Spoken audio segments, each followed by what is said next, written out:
Okay, good afternoon. Welcome to today's press conference. If you'd like a question, please use the raise hand function. We'll operate in the usual format of broadcast first and the dailies second. And we'll begin today with Paul Gilmore, Sky Sports News. Thanks, Adrian. Hi, Thomas. Hi. Thomas, what's your team news for this game, and does Mateo Kovacic have a chance of playing? No, unfortunately not. He is still a bit injured. He trained with us, but still not fully confident. Felt something at the end of the training, so he's not available, unfortunately. And all other players are available except for Toni Rüdiger, who got injured in the last minute of the Madrid game.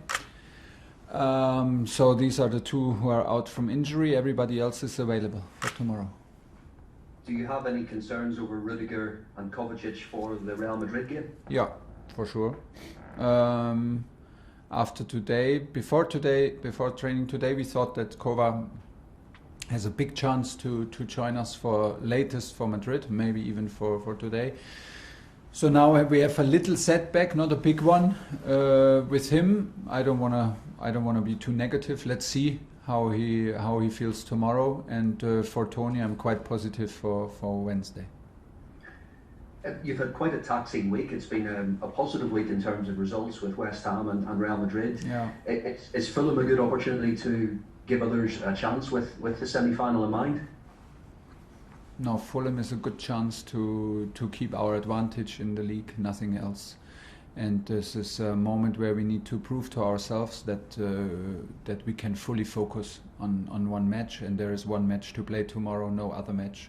I know very well that it's a match in between two semi-finals, and that is a not usual week.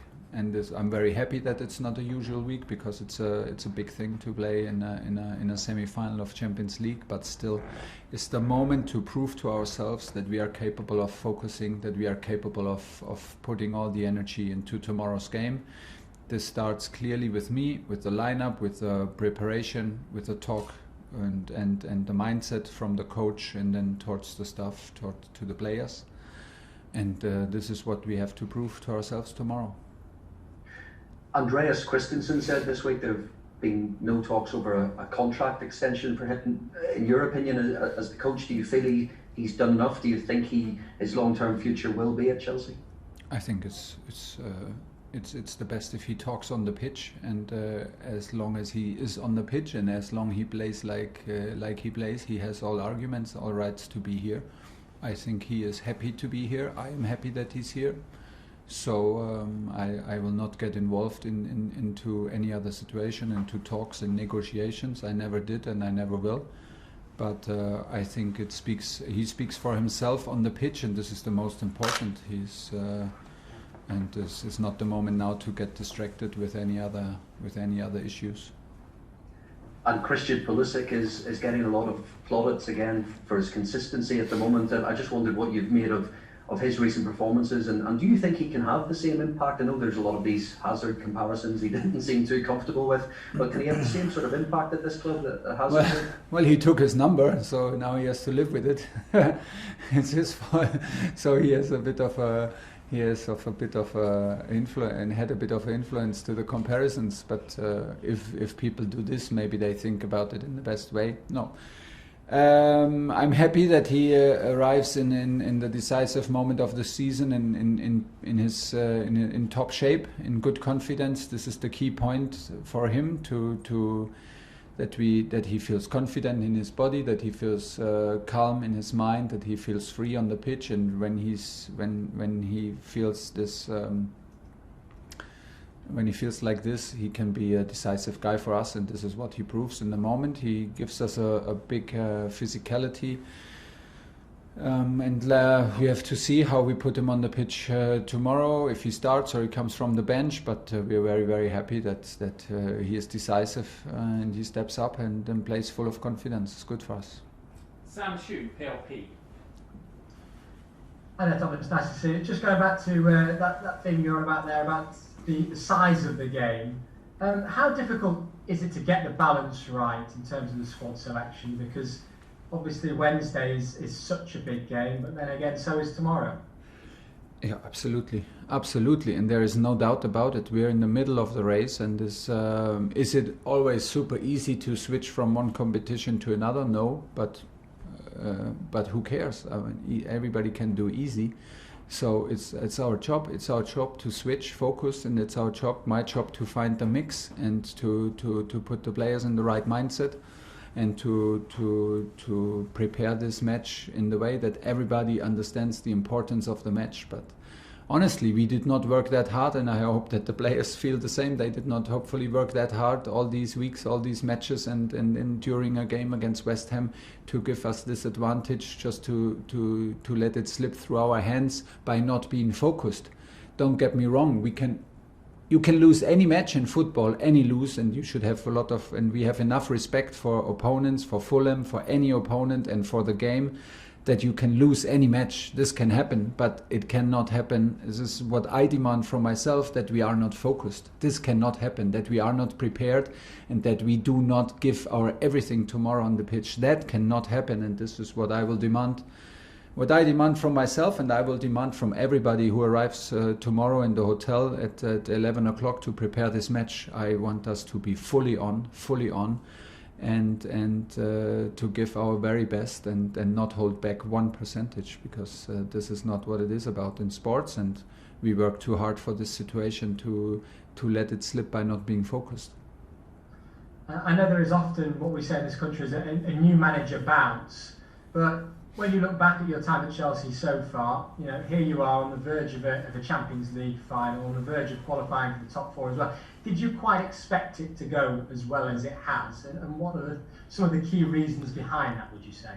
I don't know. I did not expect too much, because if you expect too much too far into the future, it may be that you're constantly disappoint yourself, or like maybe you hold yourself back from overachieving, because if you are happy with a draw before the match starts, maybe you hold yourself back because it would have been possible to win. So there are no expectations in terms of how many points is a good result, what title, what if we reach this, then we are successful.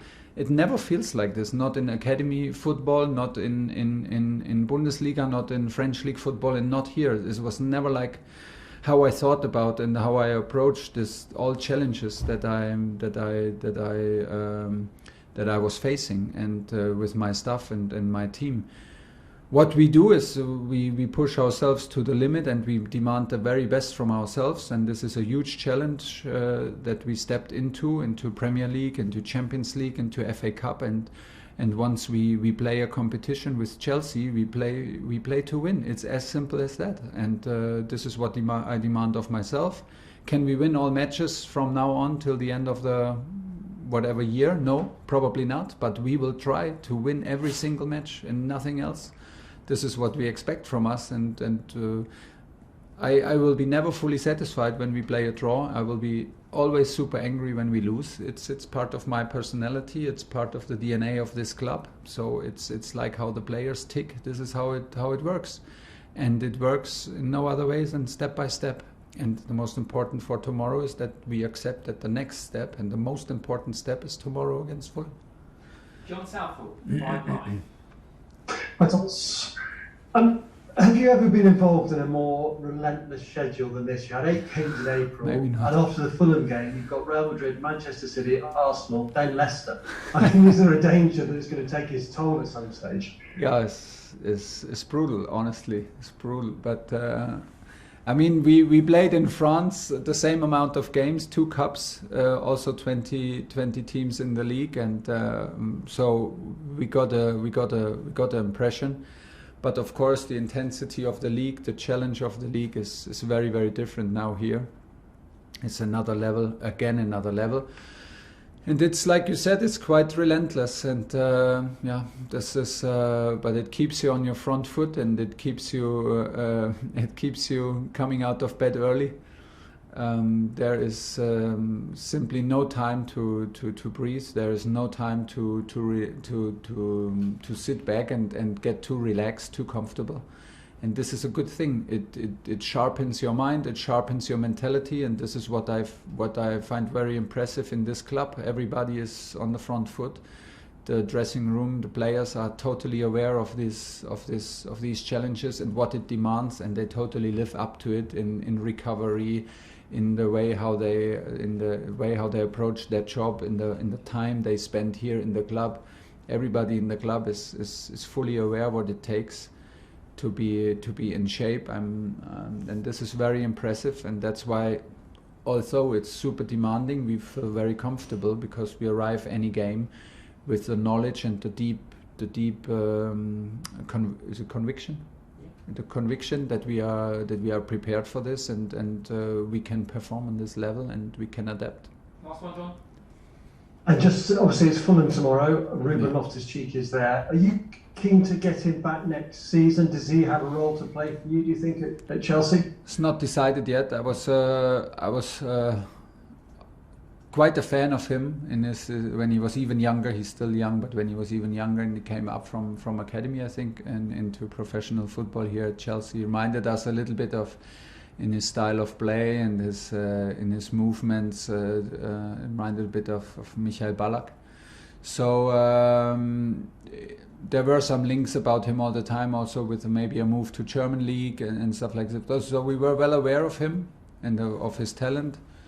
Sometimes things, I don't know why things did not work out on maybe like he wished and everybody wished, but he is on loan now. He's doing good, leaving his footprints there, and it's absolutely not. It would absolutely be unfair and not fair if I judge him from TV and from hearsay, what people say about him. Normally, I love to work with players and give my opinion. Then maybe also pretty quick, but from a direct impression. This is what we don't have. I don't know what his idea is. I don't know what exactly.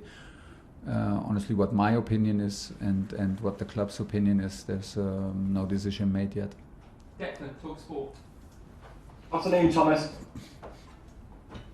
Unmute yourself, Declan. Try again. That's it. There you go. Hey, Tom. Afternoon, Thomas. Just a quick two from me. You told us after the game in Spain, Timo Werner just needs to keep his head up. Yeah. Now, although he's been putting in good performances, it's 3 goals in 33 games. Are you slightly concerned by the lack of goals he's rewarding with the team? Do we wish for more goals? Yes. Does he wish for more goals? Yes. But concerned would mean that we focus on the lack of goals, but we focus on the goals, and he should trust. What I mean is he should keep his head up, because he should trust his instincts. He did his whole career nothing else than scoring. And it's important that he trusts his instincts and that he keeps on focusing to score, because this is what he does and this is what he used to do, and this is what he needs to do. What is the worst case scenario when the next chance comes? Okay, that he misses a chance. I mean, there are millions and billions of people out there who never have a chance to take and never can play on this level. So okay, if the worst thing is that you miss another chance, okay, so take it, because there will maybe come the next one. But yes, I just wanted to be very honest also with you and with the questions, and like with Timo, are we happy when he misses a chance like he missed in the last game? No. Is it about quality? No. It's about confidence, about the momentum, about maybe trusting his instinct more and not overthink it. But it's easier said than done. I never scored a goal in my whole career, and if I did, it was like birthday and Christmas at the same day. So it's honestly, it's easier said than done. But I don't wanna also be I don't want to make the problem bigger than it is. It is what it is, and he has to go through it. That is his life, and he can be very happy about it. So fight your way through. That's the point, and he's doing this. Thanks for that. And lastly, there is a social media boycott across the weekend from the Premier League right down to the Championship, and Sport are on board with that as well.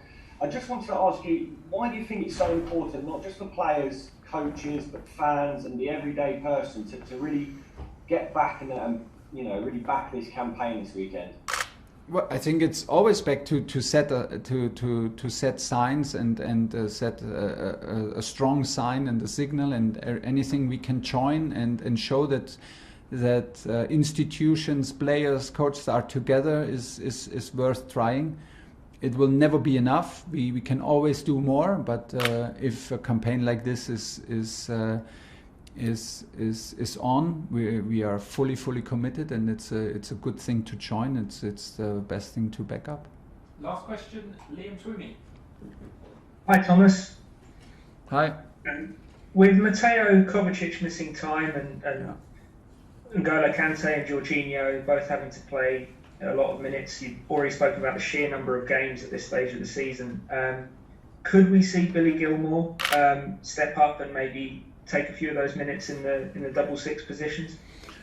Yeah, could be tomorrow, but it's not decided yet. N'Golo feels very good. Chorchi looked very good today in training, fresh again. The guys are super professional. They know that we miss Kova a lot. So I have even the feeling that Chorchi and N'Golo step even up, even if that's maybe not possible. But I have the impression they stepped even up in doing really everything to recover as fast as possible. Looked very good today in training, so I was quite impressed. So the last decision is made today in the evening, in the afternoon, or maybe tomorrow morning. But Billy is in the squad. Billy was very close to play now in the last game, some minutes, and he is in a good shape. Yeah, could be. Okay, leave it there. We'll go on